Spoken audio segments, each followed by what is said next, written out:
another kalituhan or confusion na gusto ko pong bigyan ng linaw. May binanggit po ang Bible na makikita siya ika ng lahat ng mga mata. Ayon.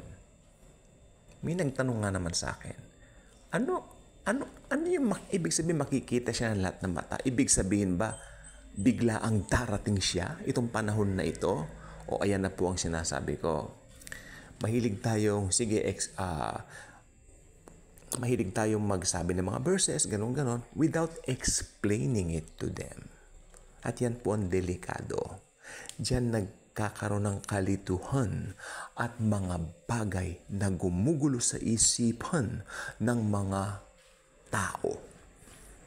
Bilang mga mangangaral ng Panginoong Hesus, malaki ang responsibilidad natin na ito nga naman ay sabihin natin ng buong katotohanan. Ano po yun? Hindi pwedeng basta sasabihin mo lang tapos medyo malabo. Iklaro natin mabuti. Pati umulos doon nga sa kanyang tagiliran. Makikita rin siya. Ika, di po ba? Ngayon may nagtanong, kailan po magaganap yan? Ayon. Okay? Now, if you don't rightly divide the scriptures, tapos, sige, preach ka, nasa street ka, preach ka, repent. May nakalagay kang repent, may nakalagay kang nakasabit dito sa liig mo na parang something like, ang dami sabi nida po niyan. Maniwala kayo sa akin. May dala pang supot na mga pera. What is that? Ha? Sigaw ka ng sigaw. Repent. Makikita siya lahat ng mga mata. Ganun. In-explain mo ba sa tao? No.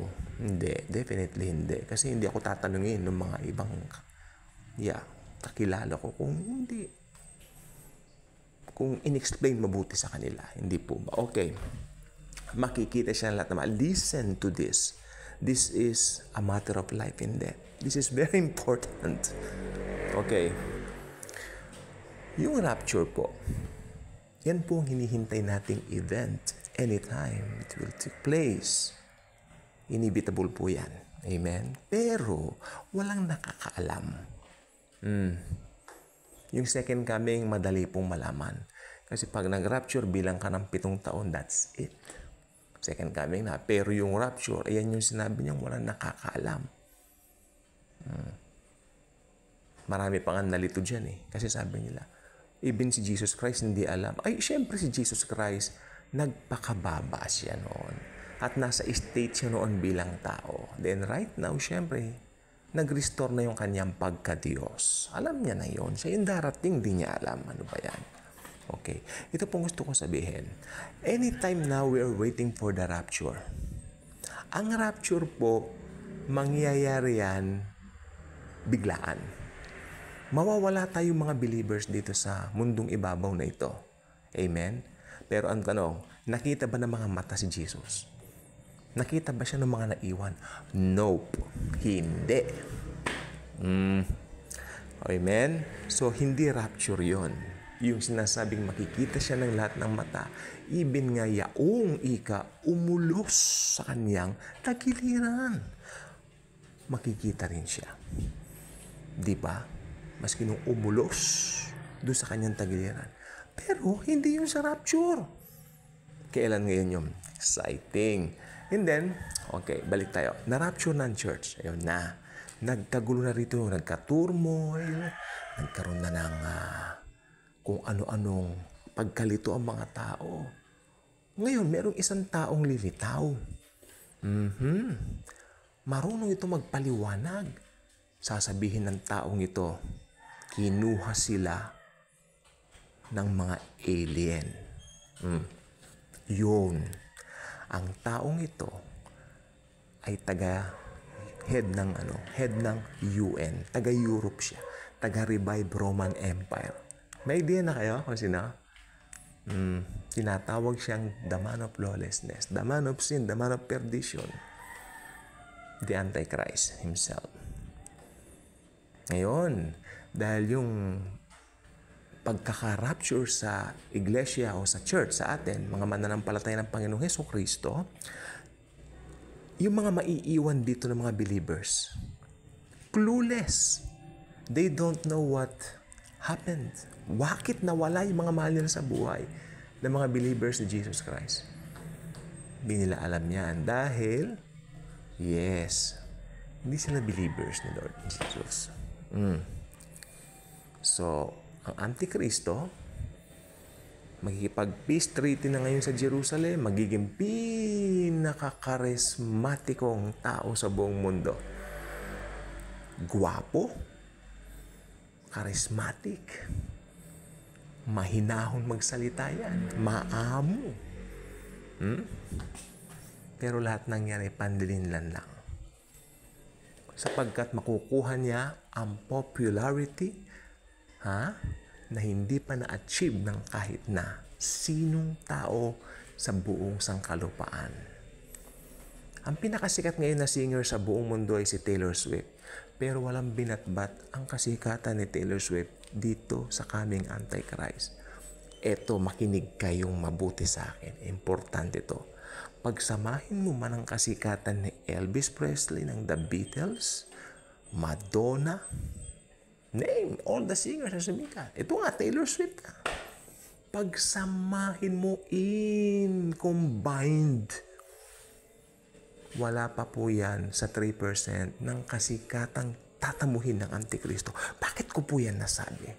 Sapagkat yung Antikristo po, mapapasunod niya ang buong sangsinukuban, ang buong mundo.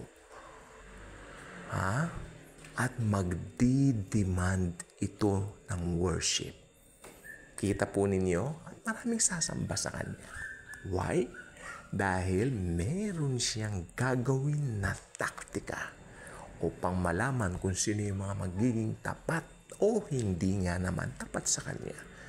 Ito ay ang 666 or 666 na tatak.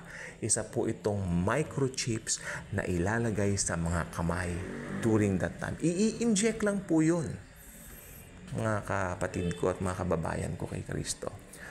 I-inject lang po yaon. Ganun lang po yun. At ito pong sasabihin ko, yung mga magpapatatak nun, maiimpyerno na habang buhay. Ni wala na, ni kapatakman, ni kaunti mang pag-asa na maligtas. Wala na talaga. Doomed in hell, ika nga, diba? So, yan po. Then after that, to make the long story short, ang Antikristo po sisikat pero magagapi siya ng Panginoong Hesukristo doon sa end ng 7 years.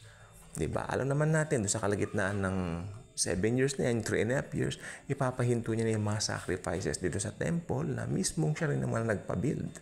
Diba? Tapos, ayun, gagawa na siya ng mga kung ano-anong mga rules, tulad nga ng pagpatatak, at yung mga hindi magpapatatak, papupugutan ng ulo. Pero magtatagumpay po ang kabutihan sa bandang huli, sapagkat darating na si Jesus at wawasakin niya ang Antikristo, pati yung false prophet na kanang kamay nitong halimaw na ito. Ano po? Okay? So, masasabi ko pa lang po, yung pagdating ng Panginoong Hesukristo, yung second coming niya, yan na po yung umpisa ng tanong ko. Yan na po yung makikita siya ng lahat ng mata ng mga tao. Ayun na. I hope maliwanag po ito.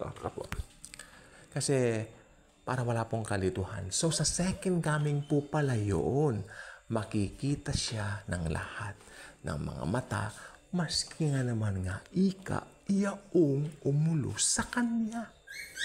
Maliwanag po yan. I hope wala na pong kalituhan sa atin ang kung anuman ang sinasabing yun nga, yung magpagkakakita sa kanya, maging nung umulo sa kanya. Sa second coming po ito magaganap. Please, kung hindi pa kayo subscriber, inaanyayahan ko po kayo, just subscribe. Okay? Like, share, comment.